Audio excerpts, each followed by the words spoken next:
1º de maio, Dia da Literatura Nacional, em homenagem aí a José de Alencar, a data. Vamos falar de mais uma leitura de abril e, para comemorar, uma literatura nacional. Essa vem saída direto do forno, foi lançada agora dia 17 de abril, primeiro com e-book na Amazon, que eu já corri para comprar, mas agora já tem também o livro físico, e foi lançada pelo meu amigo Dr. Luiz Guilherme Camargo de Almeida, e se chama Cuide-se, a conexão invisível entre emoções, sono e saúde cardiovascular renal metabólica.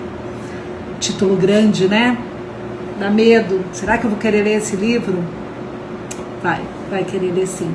Porque apesar do título, o livro é um bate-papo muito gostoso, muito sincero e principalmente muito leve, que apara as arestas de muitas coisas que nós já temos informação, mas que provavelmente, por tanto de carga de informação, a gente acaba ficando meio perdido do por onde começar, para onde ir. E o Guilherme, ele consegue nesse livro dar essa enxugada, essa parada e nos conduzir para uma vida com menos dependência de médico e saúde pública, privada, planos de saúde, etc. Eu preciso confessar para vocês que eu dei check-in em tudo que é de errado. Então eu posso dizer que esse livro veio em boa hora para mim. E não que eu não saiba daquilo que ele falou ali.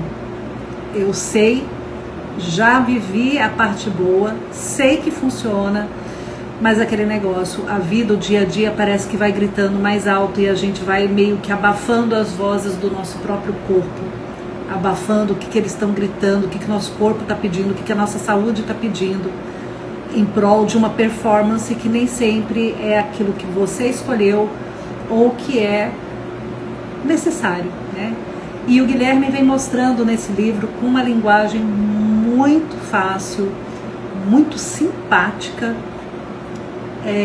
para nós sapiens, que bastam pequenas mudanças no nosso dia a dia, mais com uma preocupação no caminho do que no destino, para que coisas boas vão acontecendo ao nosso corpo, e acontecendo no nosso corpo, acontecendo na nossa mente, também vão melhorando o nosso dia a dia, nos dando mais gás para enfrentar os problemas ou para inventar novos caminhos, traçar novos caminhos para nós. E ele se baseia em 4 importantes pilares, tá? Que é o sono, é um dos primeiros, e realmente para mim também é um dos mais importantes. A alimentação, e aí ele fala aqui muito da dieta DASH, que é uma dieta, como diz a Rita Lobo, de comida de verdade. Exercício físico, e aqui ele não aponta só o exercício físico para você em termos de performar numa academia, num crossfit, não, no sentido de mover-se, movimentar-se. E saúde mental, e aqui na saúde mental é muito bacana, porque ele não traz só a saúde mental em termos de vá fazer uma terapia, né? Mas em termos de você estar presente, de você tirar tempo para respirar no seu dia, de estar consciente de si, e aborda que é a importância dos amigos e familiares e da espiritualidade. No caso dele, uma espiritualidade um pouco mais zen do que religiosa em termos católica, muçulmana, evangélica, etc. Algo um pouco mais ampla em termos espirituais.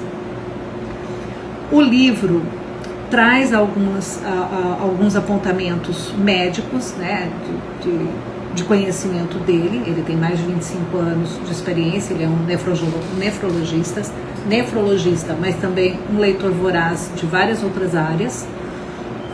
E ele traz como um fundo no texto dele para demonstrar como esses pontos que ele vai abordando ajudam cientificamente na nossa saúde. Mas não é, apesar do título, não é o foco do livro. O foco do livro é realmente um bate-papo com um amigo, tá?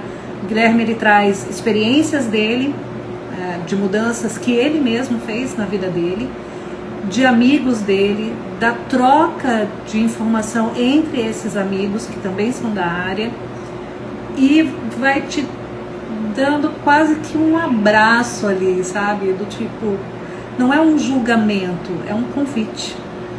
Então, eu recomendo bastante a leitura desse livro.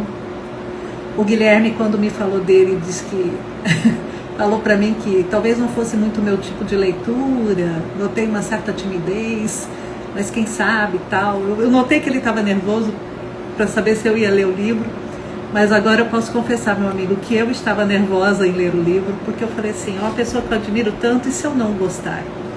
Mas não aconteceu mesmo. Mais um ponto para admirar você, tanto profissionalmente como pessoa. E o seu livro me fez, como você traz essa coisa assim, já temos um tanto de informação, o que precisamos é aparar as arestas. Eu vou agora falar um pouquinho de como a gente realmente tem informação. Eu sou uma pessoa que lê bastante, e o livro do Guilherme me remeteu a muitos livros que eu já li. Um deles é um livro que eu falei ano passado com vocês, que é Carta de um Diabo ao Seu Aprendiz, do C.S. Lewis. E uma das cartas, eu não lembro se é 6 ou 8, ele aborda a questão do tempo. Então o Lewis, de uma maneira irônica, faz o diabo dizer para o seu aprendiz que precisa manter os humanos ou no passado ou no futuro, que são dois tempos que não existem. O passado já passou, o futuro ainda não aconteceu, nós só temos o presente, vivemos no presente. Mas que é para nos mantermos ansiosos por aquilo que virá, ou melancólicos e reflexivos e comparando daquilo que já tivemos, e acabamos que não vivemos no presente, não cuidamos do nosso presente. O livro do Gui me fez lembrar muito isso, principalmente quando ele aborda a questão quando começamos uma dieta ou quando começamos a fazer exercício, estarmos muito ansiosos pelo resultado, que é algo que é no futuro, e esquecemos de curtir o caminho, e esquecemos que uma caminhada gostosa, é claro que para ele ajuda a estar na praia, o vento marinho batendo no rosto, uma brisa do mar, ajuda quando eu olho para o sol cuiabano e tenho que pensar numa caminhada. Mas ainda assim, é um movimentar-se, é estar presente nesse movimento, numa brincadeira, em dançar com seus filhos ou amigos, sabe? Na parte que ele aborda a amizade, de trocar experiências com seus amigos, de ter nos seus amigos ou familiares apoio uns com os outros para fazer as coisas acontecerem no presente. Esquecer o passado, esquecer um pouco o futuro e estar mais presente. E isso também aborda junto a questão da saúde mental, tá? E aí eu lembrei também, agora vai ser um festival, de um livro da Monja Coen, que é Aprenda a Viver o Agora. O Gui fala no livro dele muito da questão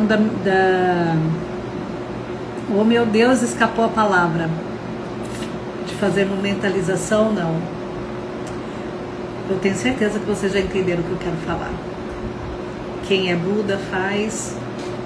Cara, pré-menopausa é federal. Vocês entenderam, né? Tá tudo certo. No começo desse livro existe até ela passando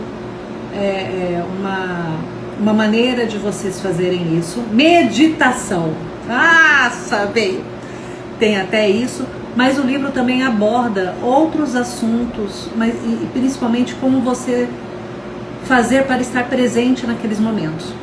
Tem um texto aqui, eu vou ler só uma partezinha dela, que fala de algo que eu senti no livro do Guilherme. Ela fala assim: significa ser capaz de perceber a realidade antes de julgar, e também perceber que este ser como é, não é fixo, flui, está se transformando a cada instante. As águas do Rio Negro não estão paradas. Estão vivas, movimentando-se, banhando e cobrindo margens, encolhendo-se e deixando à vista praias arenosas. Sempre em movimento. Muito bem, fechou aqui bem na hora que eu estou gravando. E eu não vou regravar, não vou editar, não vou fazer nada disso. Sempre em movimento. Um movimento que depende de inúmeras causas e circunstâncias. Nós todos somos assim. Então, não endureça.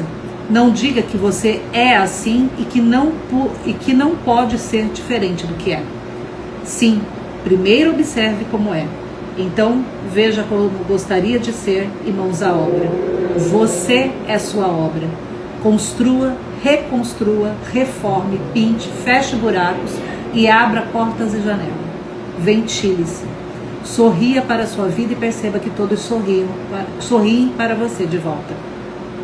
O livro do Gui me lembrou esse livro, e principalmente essa parte do texto que eu tinha grifado, porque ele traz justamente essa parte do não desistir, do estar reconstruindo, de poder até se cobrar, mas não ser tão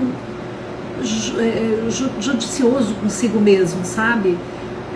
De saber que você algumas vezes vai errar, vai falhar, mas que é possível você retomar, sempre recomeçar, sempre reconstruir, tendo em vista aquilo que você quer para você, a sua saúde. De novo, abordando um tema que ele fala lá, depender menos de prognósticos fatais dos médicos, ou que os médicos falem qual é a mudança que você precisa operar, quando o seu próprio corpo já, se você parar um pouco e escutá-lo, o seu próprio corpo já vai falar o que você precisa e por onde principalmente precisa começar. E outro livro que ele me lembrou também, enquanto estava lendo, foi O Poder do Hábito, do Charles Duhigg, que nesse livro o Duhigg ele traz várias dicas para você fazer algumas mudanças no seu dia a dia e nos seus hábitos mais arraigados. Um deles que eu uso muito é o do 20 segundos. Tudo que você quer largar o hábito de fazer, você deve deixar 20 segundos mais difícil de chegar ou fazê-lo. E tudo aquilo que você quer implementar, que vire hábito, tem que ficar 20 segundos mais fácil para você. Então, por exemplo, se você quer ler um livro, mas o seu hábito é chegar em casa, tomar um banho direto para o sofá, deixe um livro no braço do sofá, em cima do sofá, na mesinha do sofá, e coloque o controle remoto que liga a TV numa gaveta mais longe. O seu cérebro sempre vai preferir o que está mais fácil. Entre você sair do sofá e ir atrás do controle remoto, o seu cérebro vai achar mais fácil catar aquele livro e abrir para começar a ler. E aí tem uma outra série de dicas que ele dá, mas essa é uma das que eu mais uso. Então, gente, esse acho que foi o vídeo mais extenso que eu fiz, mas é merecedor porque eu tenho muito orgulho dos amigos que escrevem. O Guilherme não foi o primeiro, eu tenho outros amigos que lançaram livros, eu tenho o Edu Neto do ICE, que tem acho que 1 ou 2 livros de poesia, tem a Dani Egros, que tem um livro maravilhoso sobre uma experiência particular com um familiar com Alzheimer, e agora o meu amigo Luiz Guilherme lançando esse livro que é um carinho com as pessoas, seus amigos, familiares e estranhos e provavelmente pacientes, para se cuidarem melhor, estarem mais salutares, para estarmos aqui ainda presentes e vivendo juntos e compartilhando todas as alegrias necessárias, tá bom? Então, fica a dica aí, altamente recomendável.